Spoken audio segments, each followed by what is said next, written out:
Hey y'all at Aquarius Nation, my name is Ashley and I'm going to be a new health and wellness contributor to KV's wonderful videos that she has on YouTube. I wanted to give you a little quick history about me. I'm kind of a self-deemed life coach at this point. I've had about 8 years of experience since having intensive brain surgery, lower spine surgery, and fusion in my neck. And I had decided that I no longer wanted to subscribe to a completely pharmaceutical based and Western medicine based practice to heal myself. So these are things that I've learned along the way, and so I'm passing them on to you.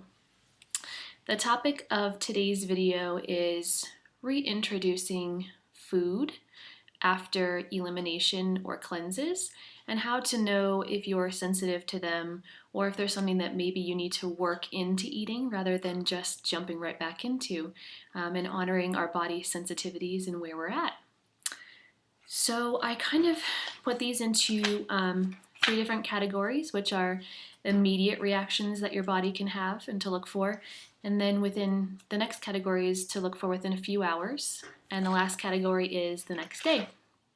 So the first category, like I mentioned, is immediate reactions that your body may have. So if you've been doing a candida cleanse where you're only eating broths, or you've done some other kind of cleanse that you've resonated with for some reason and you're reintroducing foods, this is a really good way to learn if your body is ready for them or if it might have a prolonged allergy to them.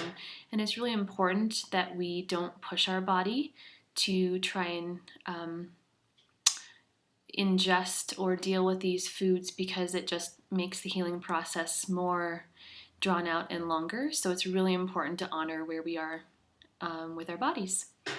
So one of the first signs that would immediately happen, and some of these are more evident than others. The first one is getting itchy spots on your face or your neck. So for example, if I eat something that has regular cane sugar at this point in time, so this would have gone for after an elimination and always for me at this point, I will get itchy spots all along my neck, or one large one that looks like a big mosquito bite. And it may go away after an hour or so, but it's really irritated and it's really annoying and red. And so that's one of the first things to look for. This may or may not stay. So if it goes away, that doesn't mean that you don't have a sensitivity. It just means that your body has kicked in its immune response. And so your immune response in your body is taking care of that spot momentarily, but it's not good for your insides.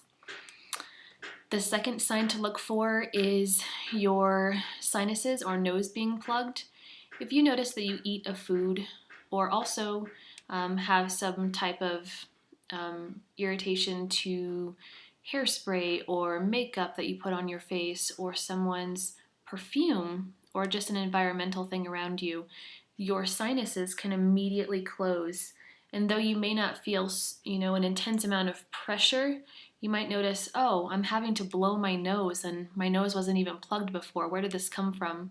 So it's the same reaction that happens when you go outside and have allergies to the outdoors. All of a sudden, you're snotty and you're all stuffed up right here. So that's another thing to notice. These can happen within, 3 to 4 minutes of ingesting a food, and we don't necessarily link those sometimes, so that's really important to look for. The third thing is beginning to feel bloating in our stomach. If we are eating balanced and in coordination with what our body wants, we actually don't have to suffer from any bloating or constipation or intestinal issues. Those are our body reacting to something it doesn't like. The fourth is getting a headache. Again, this can come on within 5 or 10 minutes, or maybe even 30 minutes later, all of a sudden you can just notice, oh my goodness, I have the worst headache. And it can be any kind of headache. You could have triggered a migraine. You could have triggered just the regular general headache up here. It doesn't really matter, but it's really important to look for that again, because these are your body's reactions to things it's not enjoying processing, and it's your body's response with inflammation. So all these things are inflammation responses. Your immune system, when it has something that it's dealing with, it uses inflammation to deal with it. So inflammation is basically showing that your body is not working to its full potential and that it's having to really process something really difficult. The next would be looking for a rash. A lot of us already know to look for a rash, but if we get flushed on our neck or down here on our chest, or anywhere on our body for that matter, if you notice that you start itching, then there's a problem. The next, which is a little bit less noticeable because we don't necessarily make the connection, is being highly irritable or anxious. If we ingest a food that our body is having to deal with, specifically my example is tomatoes. Tomatoes contain lycopene, and many of us who have inflammation issues already in our body and we eat tomatoes, we will notice within minutes that we can no longer handle the person across the table at the restaurant from us quite like we could before we ate the tomatoes. It just produces this sense of overall angst that I always pay attention to. But general irritability and anxiety is something to look for, something not so noticeable. The next is cold sore tingles. I personally do not get cold sores, and I feel very blessed about this, but I know that a lot of people out there do. And if you notice when you eat a food that all of a sudden your upper lip right here or around your nose or down here is just starting to tingle or have that cold sore burn, you know that you've eaten something that your body does not like. So again, something that may not have been noticeable before, but to pay attention to now. The next is an aching tongue or sore throat.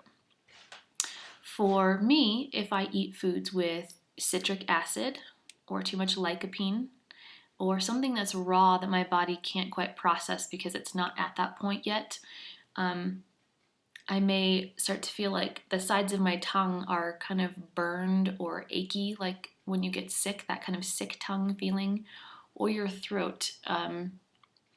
Same thing. It's just something to look for when you eat foods. And the last for the immediate reactions is feeling a fluid in your chest or your throat.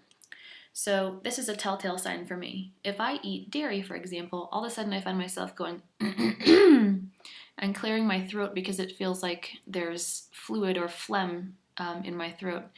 Or if you feel that way in your chest, when you breathe, it kind of has the rattle, the raspy, the asthma kind of crackle sound. You know that you've upset your body. So just to recap those immediate reactions to look for really quick, they are itchy spots on your face or anywhere on your body for that matter, your nose or sinuses being plugged, the feeling of being bloated or that your food is just having a really hard time digesting, it's just sitting there in your stomach, getting a headache, getting any rashes, getting irritable or anxious after eating food, getting the cold sore tingles or cold sore itself, and an aching tongue or sore throat.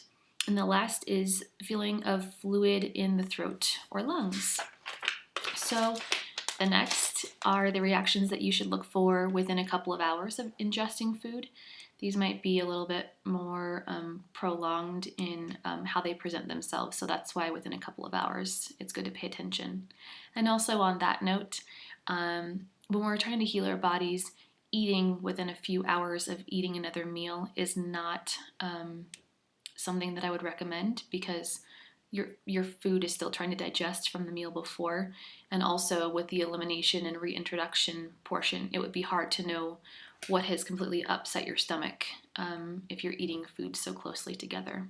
So the next list, again, is to look for within a few hours. Any of the previous symptoms, but just exacerbated, like if you had the cold sore tingles, within a few hours you actually have a cold sore, things like that. The next would be feeling round in your belly. So I'm going to stand up and show you on my stomach. If I pull up my shirt on my left side, I get bloated on this side. If you look at your right side in the mirror, and it just goes down or has the normal shape that you're used to, but your left side is kind of bulging out like this, that would be an indicator that your food is not sitting well in your stomach. Our left side of our stomach has our descending colon, and our descending colon is doing a lot of the work to produce the waste. And if it's inflamed, it puffs out like this, which would mean that your left side would puff out, and that kind of is the same thing. Feeling like you have a tire kind of on the left side that you didn't have there before. That's something that's super noticeable. And also sometimes you may actually feel pressure of air in the intestines right there. If you poke it, you feel like you could pop it like a balloon, that type of feeling. So that's something to look for. The next is your face looking ruddy or red. So right now, because I have been eating incredibly clean, my face is very, very clear in complexion. It matches my chest color very well. It's not red or ruddy. It doesn't look like I'm sunburned. It doesn't look like I have rosacea or a rash right here. Those types of colorings on the face are indicative of a body imbalance of some kind. And for me, if I eat food that my body doesn't agree with, I will get that ruddy face within a couple of hours, for sure. The next would be developing actual acne. So for example, if you had that itchy spot somewhere right here, it may have developed into a pimple by now, and that's another telltale sign. The next would be actual constipation. That bloating feeling where you just can't go to the bathroom, can't eliminate, that's going to be a huge sign as well. If your body is having to, deal with inflammation in the intestines, you're not going to be able to go to the bathroom.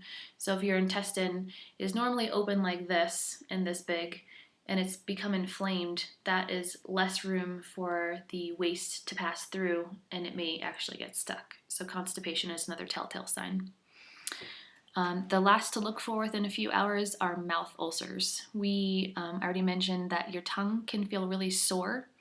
Well, within a few hours, if that food has really bothered you on the sides of your tongue or in your mouth, you may have developed those kind of canker sore ulcers that we all know are very hard to get rid of.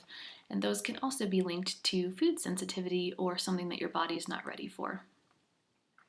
The last portion of this is something to look for the next day. These are kind of longer effects of eating things that your body can't handle at the time. The one that's really important to note is trouble sleeping. If we are eating to heal our body and to nourish it, we should be sleeping like a champ for the most part.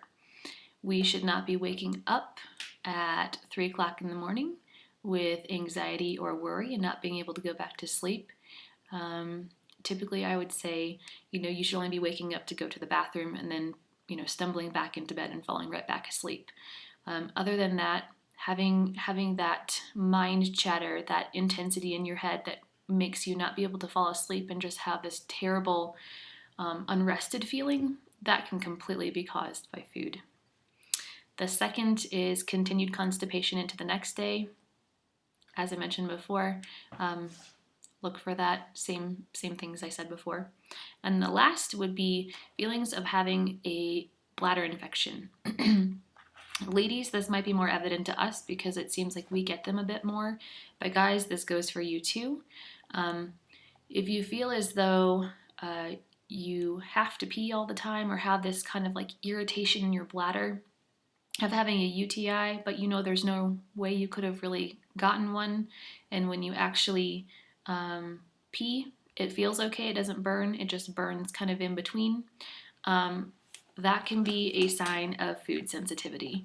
For example, if I eat too many raisins with something, raisins have a lot of natural sugar, and even if it is natural, it's still sugar. So I made the connection that if I eat too many raisins, then I have that bladder infection feeling for a couple of hours afterwards until I'm able to take care of it by drinking a lot of water or using other supplements or herbs that I use, which I'll go to I will go through in a later video. But until I'm able to take care of that, I have that sensation that's really uncomfortable, and it's completely linked to food. So I hope all of this has been helpful to all of you, and these are things that are ongoing. It's really, really, really important to keep a food diary. So if you're going through this elimination process and reintroduction process, I would say that you should probably only reintroduce new foods every 2 or 3 days to really know the long-lasting effects of all of the previous foods that you've tried. And keeping a diary of this really, really, really helps you keep a clear running list of the yeses and the nos for you. And eventually it gets easier and easier and easier. So I wish all of you luck. And if you guys have any questions, my name is Ashley Coates. And again, I'm a life coach that's kind of been self-deemed. And feel free to email Aquarius Nation any questions that you guys have. And collectively, we will definitely try and help you out. Love and light to all of you, and best of luck with your process.